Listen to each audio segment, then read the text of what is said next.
India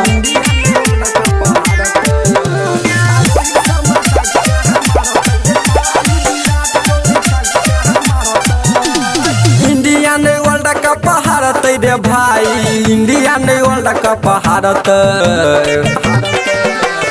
India ने world cup हारते रे भाई, भारत ने वर्ल्ड कप हारते। रोहित शर्मा छक्का मारते रे भाई, विराट कोहली छक्का मारते, गिल छक्का मारते रे भाई, सूर्या छक्का मारते, रोहित शर्मा छक्का मारते रे भाई, विराट कोहली छक्का मारते।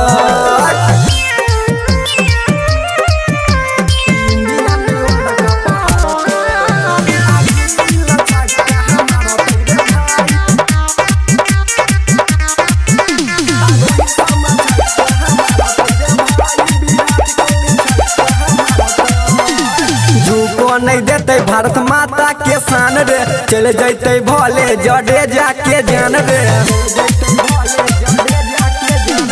झूको नहीं देते भारत माता के शान रे, चले जैते भोले जडेजा के जान रे। मैदान में गरदा उड़ैते रे भाई, मैदान में गरदा उड़ैते।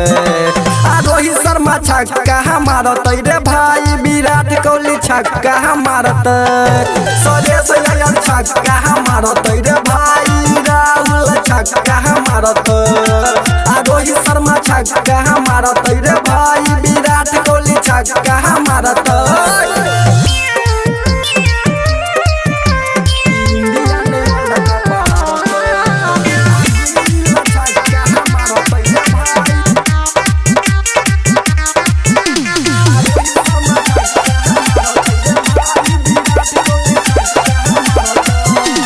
बल के दीवाना छियै स्वामी सिराज रे, एकरा से बढ़ के छै के रंगा बाज रे, बल के दीवाना छियै स्वामी सिराज रे, एकरा से बढ़ के छै के रंगा बाज रे। तिरंगा किरीच पड़ा गारते रे भाई, तिरंगा किरीच पड़ा गारते।